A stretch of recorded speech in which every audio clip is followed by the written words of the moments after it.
This is Martin, part of the Season 1 Autonomy class, also known as the Georgia Freeman, speaking with Pete Mance Rayder of Freeman Beyond the Wall podcast. So welcome, Pete. How are you doing today, man? So we're both in Georgia? Yes. Yeah, actually, I'm in the Metro Atlanta area. Are you in the metro area or outside of it? I am in the metro area. Okay, I didn't realize that. So that's awesome. And then I know you're a Florida transplant from New York. I kind of want to explore that part of it because that's always an interesting story to me, because New York is like that's one of the spots where if I can never go there, I'm probably fine. I try to go 2 or 3 times a year. There's so many people up there I like, and I enjoy their company. There's some great food up there, but of those 3, I maybe will try to see family once or something like that. Because I just want to go there to have a good time, and that usually runs out in about 3 days too. So hey, it sounds just like my wife. That's exactly what she wants to go for. And I can be dragged up there because I understand there's cultural value. I just can't get past all the state stuff that is running in the back of my mind all the time. So it's pretty bad. Yeah. So I can get into the autonomy questions. For my curiosity, man, first off, does autonomy have a meaning to you in any way? Autonomy has come to mean to me not being autonomous from other people, but being autonomous from state control. And when, people, Tom Woods talked about this recently, where someone said that, libertarians just want to be out on an island by themselves. That's 100% not true. I mean, well, there are some, but it's not 100% not true. When we talk about self-ownership, and well, I won't speak for everyone, but when I talk about self-ownership and when I talk about autonomy, I mean, the state has no reason to be in my life at all. So, that's the first thing I think of autonomy is. I think of the one organization that has a monopoly on power that can hold me back from doing the things that I want to do in life. And that's the state. So yeah, that's what it means to me. Yeah.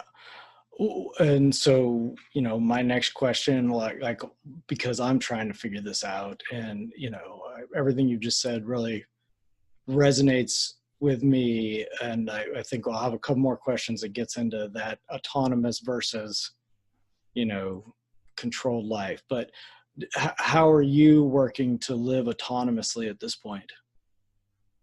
Well, you mean as far as the state goes, or as the definition I just used, or? Yeah. Oh, I really think that it's a state of mind.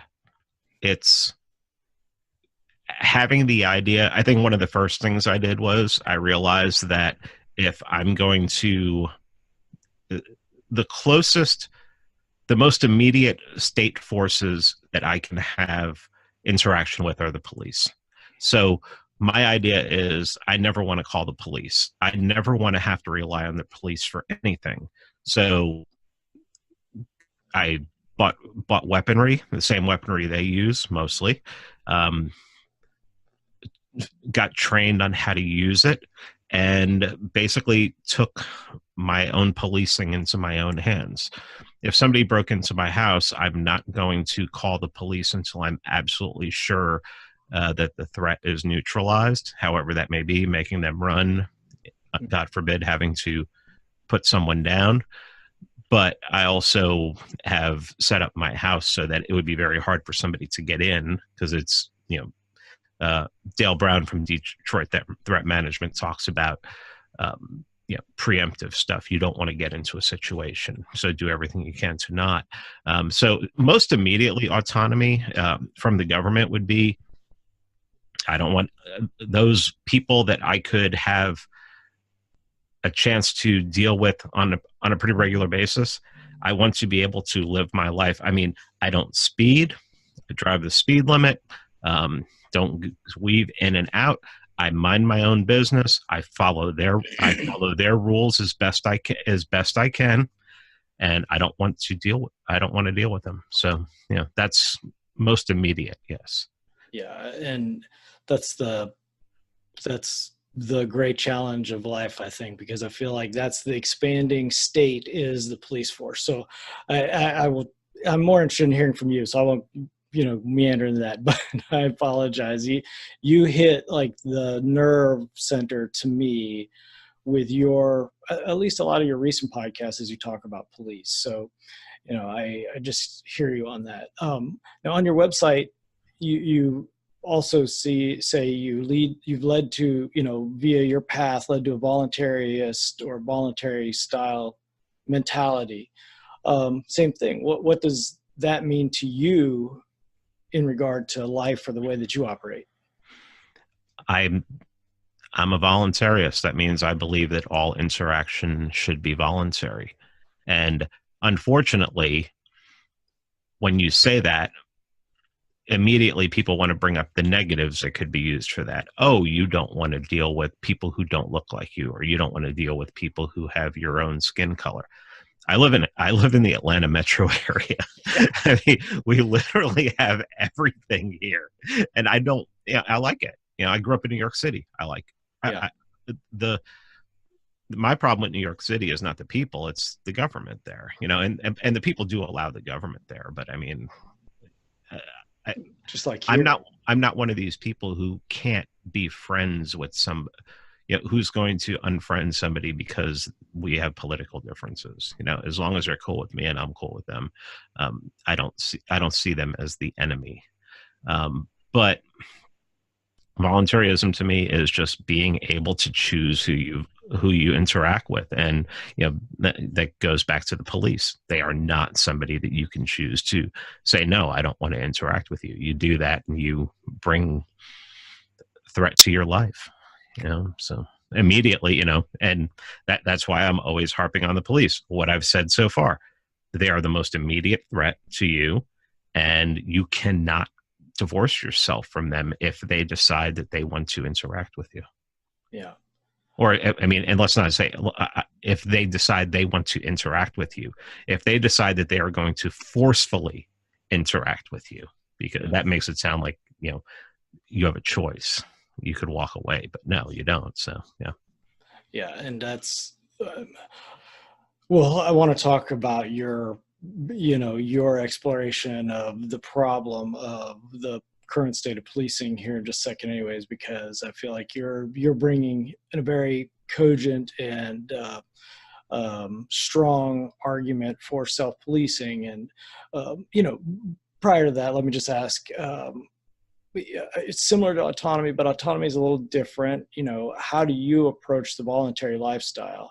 So we know the police are not a voluntary interaction, and I totally agree with that. And I think voluntary interaction is the only moral actions. So, is there anything special that you do to try and act in a voluntary way? I don't hang out with people I don't want to. I think that's most important. I don't feel because I may be friends with somebody and they have a friend, and it's I want this person to be a mutual friend. Well, if I don't like that person, I'm not going to interact with them.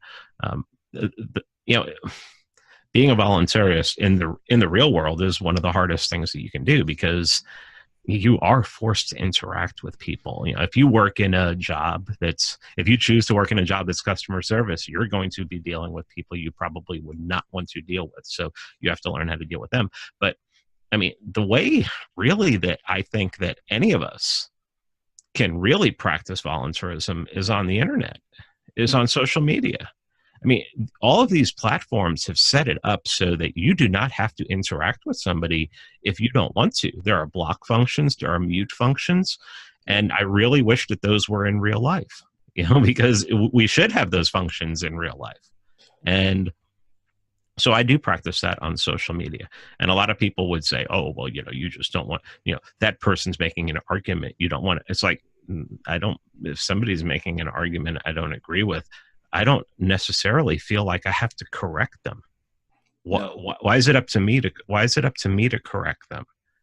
You know, they're the one who's, in my estimation, they're the one who's wrong. And, you know, I'm not a person who is I don't have a gentle touch. I'm going to tell it like it is, and it is going to I can offend people. So I'd rather just, you know, separate myself from the situation. So yeah, I think that's where you can have autonomy is online, because you can deal with who you want to, you can not deal with who you want to, and all day. You know, I mean, now if one of these platforms that you're choosing to go on decides to block you, well, I mean, that's that's, you know, and then some people say, oh, we need to turn this into a public utility so we can force them to not block you. And I'm just like, you know, I understand that it seems on social media, where everybody gets together nowadays, more so even than in real life, I mean, by far, that there is a conspiracy against certain groups. Well, yeah, that's true, but what do you want to do about it? You know, especially if you're someone like myself who is like, I'm a voluntarist. I do not want the government to have anything to do. What am I supposed to do? Ask the government to get involved? That seems Right. very, that seems very inconsistent. Yeah, slightly. Well, no, it's a great conundrum because, you know, either we believe in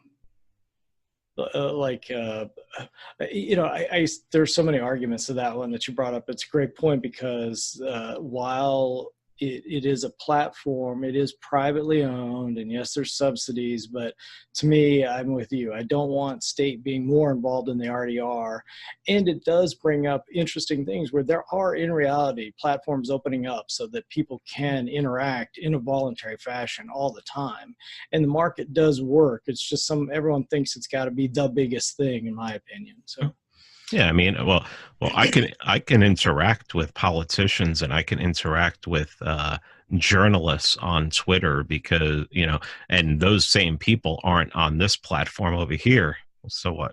Yeah. So what? I mean, if they don't want you there, I mean, I don't want to be a part of a club that doesn't want me. No, that's it exactly.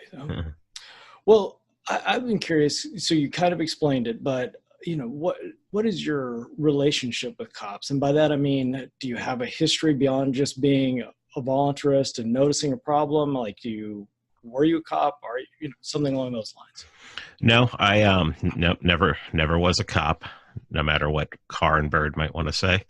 But I've never really I've had bad interactions with police, but nothing that like has stuck in my mind. You know, nothing where I can go, you know, it's just a bad interaction. I know a lot of people who've had bad interactions with police. My brother was arrested for something that was completely not his fault.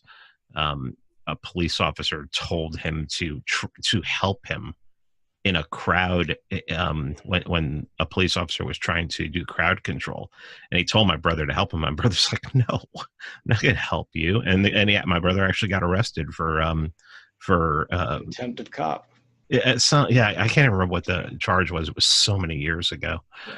But no, I just see that if I'm going to live in the kind of society that I want to live in, there is no place for them. I mean, there really isn't. I mean, there's a place for you being your own cop. There's a place for hiring cops. What I like even better, the idea I like even better, is that people who of the same interests come together and they do their own policing. Yeah. You know, and that can go beyond just community watch. But yeah, I mean, it just policing is. They do some really evil stuff. Everything, pretty much the majority of what they do, the overwhelming majority of what they do, is immoral and against natural law, against your you know, property rights. No victim, no crime. You know, most of the stuff they're dealing with has no victim. Yep. And I mean, they are the arm. They are the armed enforcers of laws, of upholding and making sure people don't break laws that corrupt politicians make. And the sad part with them and their cognitive dissonance is most every cop will tell you that politicians are corrupt, yet they enforce with violence their laws. So, I mean, it all the way around modern policing. And then we could get into the fact that, what do you pay them? You know, everybody gets paid that they have all these level rates. So, I mean, like the economic calculation problem of socialism applies to cops, because it's like, you know, how do you if you have no pricing, if there's no market for it, then it's just going to be corrupt, and it won't be able to. You're not going to be able. You're going to be. It's run like a socialist program. It's run like, you know, like food production in the old Soviet Union. So it's, you know, it can't work all around. It's broken all around. No, I mean, that's the simplest. So, you know, you answered two questions I was going to have with that, but that happens all the time. Just believe me, as someone who's done a lot of interviews, I know that one. Well, so, you know, I listened to the Dell, you know, your thoughts. I don't know if it released today or yesterday. So I sort of know the answer, but this one I was curious. Do you study? Are you like a law guy? Meaning, do you fight it in court? How do you approach if you have to have an interaction with a cop? What's your approach? Yeah, if I have to have an interaction with cops, it's just, I'm gonna, whatever. You know, I'm gonna stay shut. First of all, you don't answer questions. Don't say anything. If they ask you questions, I don't. The great response is, I don't answer questions. What are they going to do about it? I mean, you know, have a camera, have something set up. Yeah. I would much rather deal with lawyers. I have studied a lot of the law. That's another thing that's very important to know, is if you're going to, you're in their system, you have to know how their systems run. I mean, you're not going to know everything, of course, because they don't know everything. No. But anything that you could possibly, get you jammed up, maybe you should really look into the law behind that and everything and know. So if you get hauled in on a camera ticket, you know, how do you deal with that? Well, you know, there are a lot of ways to deal with that. So, you know, and I mean, that's just a very simple one. You know, I'm pretty confident going into any courtroom and knowing how to talk to the lawyers and knowing how to talk to the judge, so that they know where I'm coming from. I've walked out of a couple court situations where my wife has actually shook her head and she's like, I can't believe you just did that. Right. You're not in cuffs. Well, the only reason that happened is because I was really, really prepared before I went in. So, yeah. And that's half the battle. Sorry, I don't know if that's coming through, but I've got a headset vibrating. Yeah, I can hear that. Yeah. Well, it'll go off in a second. I've hidden it from myself. I was being all good taking it off, so it's not in the view. But oh well, it'll go away in just a moment. Well, yeah, I mean, I feel like that's important, because you can't talk to the cops. You made an excellent point today, or like I said, whatever the podcast that was, that A, they have no duty to protect. B, their stop is specifically to investigate. So shut your mouth. Don't talk to the cops, and then don't fight them. If you're going to fight, learn to do it in court, is my opinion. Yeah. The classic line about cops is they're historians. They're just there initially they're just there to find out what happened. But if they start questioning you, like James Duane said in his book, You Have the Right to Remain Innocent, shut the hell up and wait for a lawyer to get there. Even if you know you did nothing wrong, even if you know you're 100% innocent, I don't answer questions, lawyer. I don't answer questions. Lawyer. Yep. And I've gotten to the point where I'm good enough where I don't need a lawyer, but I'm still going to ask for a lawyer because I've come to realize that even if you are willing to take stuff into your own hands in court, it's good to have that person standing beside you because it doesn't make you look like a complete lunatic. Most of the people that look like complete lunatics get up there and they just start ranting on their own. And the reason I've been able to be successful in court is because I don't rant like a lunatic. Yeah. Well, I mean, except on my podcast and on social media and in my life mostly. But somehow I manage to keep it together when I go to court. Well, that's the key of understanding when the time to rant is. Yeah. Well, my last topic is hopefully your favorite. I know you're a gun guy. You know, how did you come to be a fan? When I was growing up, growing up in New York City until I was 18, there was no guns around. Yeah. It was, you were pretty much indoctrinated that if you were carrying a gun, you were a criminal. I had an uncle who lived up in the North Bronx who had a bunch of guns. I mean, he had a lot of guns. I'm not sure if they were legal or not. But right after high school, I moved to South Florida. And even in South Florida, I didn't become really a gun guy until I got a little bit older. And my mom had remarried, and the guy she remarried had a massive heart attack and died. And she was looking through his stuff and everything, and he was armed security. So he had a couple guns, and I said, "Can I have them?" And she's like, "Sure." I'm not going to, I mean, she wouldn't even touch them. That's the way she was. So I started, I went out and bought some ammo and took it to the range. I didn't even really know what I was doing with them. So then the first time I went to the range, I was just like, this really isn't a lot of fun. But a couple months later, I found a gun store very close to me within walking distance. And it was owned by all active duty police.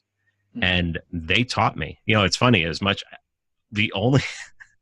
every bit of training I've ever had in my life is either by police, ex-military, ex-Blackwater. I figure, I may not like those guys a whole lot, but they're pretty damn good at what they do. So let me learn from these guys, especially just, certain techniques and especially how to handle it, how to handle. And then of course, when I wanted to learn how to shoot, the only two people I've ever taken lessons from are both ex-Blackwater, and those guys were amazing, man. They taught me. I mean, I can't even talk enough about how. I mean, one of the guys is a sky marshal now, and he's like, anytime you want, man. I like to go up into the Tennessee hills, and we can go shooting 1,000 yards and go shoot 1,200 yards and everything like that. And I'm like, nice. And I'm like, and he's like, I'll teach you how to do that because he was originally a Marine Corps sniper. Yeah. So so I was, I mean, it's funny. I get around those guys, and I'm just going to take advantage of what they know. I don't have to agree with everything that they do, but to give them, put it this way, I have no problem whatsoever with the money that I've handed over to people who are in the law enforcement, that I voluntarily handed over people in law enforcement to teach me how to shoot how they shoot, So that's how I got into it. And then, down in South Florida, you really could only do so much. So when I moved up here, I played a lot of golf in South Florida, and I did some shooting. And I'm like, both of these are really expensive hobbies. What do I want to do up here? And I'm like, I'm giving up golf, and I'm going to stick with the shooting. So that's what happened. I've been in Georgia for a decade now, and I like the openness of the gun culture here. Yeah, so I made a lot of you have to deal with a lot of bootlickers, and you also have to deal with a lot of law enforcement and everything. But it's, if I'm going to live the kind of life the life I live, then, and with the ideology that I have to be able to do it. Yeah. Yeah. Well, no, it's one of my favorite. I mean, I totally agree. Like the gun culture in Georgia is fantastic. I mean, I'm from Arizona, and so Oh yeah. it's as close as you can. So I grew up from that principle, and I totally hear you because the one thing I'm one that I hate watch stuff, and I watch it to understand. I watch a lot of just like cops being violent videos, but they are well trained and have some excellent technique. And Some of them. I mean, I know cops who are not gun guys. yeah, yeah, And they're actually really, I shoot better than them. But there are a lot that are really really into it, especially the former military guys. And you can learn a hell of a lot from them. yeah. Well, and then so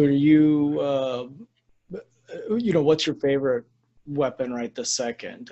Is there anything that's the one that's got you all worked up right now?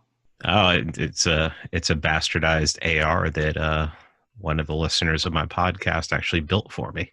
Nice. Yeah, Is it considered like a ghost gun? yeah.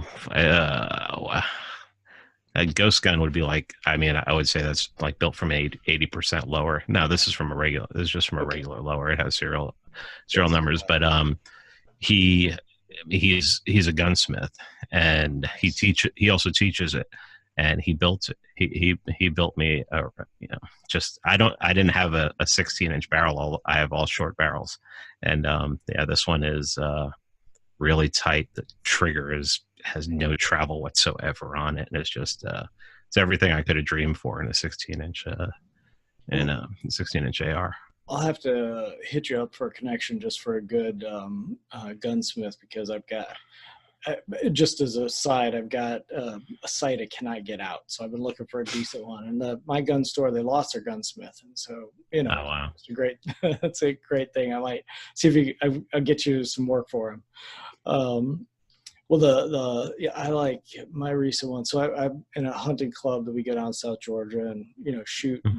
One day maybe I can talk you into going down with me. But my favorite gun right now is just an old lever action 45 70, and just it's a cannon, but it's just fun. I love the lever action.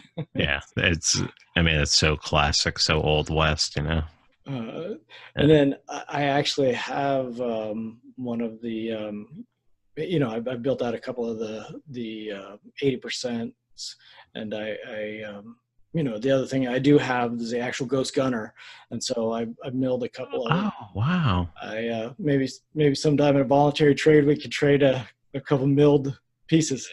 Yes, we can definitely do that. Yes, that was the first thing that came into my mind. Yes, I'll get some 80%ers and I'll hit you up. Yeah, man, that'd be awesome. Well, I don't want to take up any more of your time. You've been great, Pete. I mean, I really, really appreciate this. And again, this was Pete Mance Raymond from Freeman Beyond the Wall for the Autonomy Season 1 lectures. And thank you, brother. I appreciate it, man. Thank you.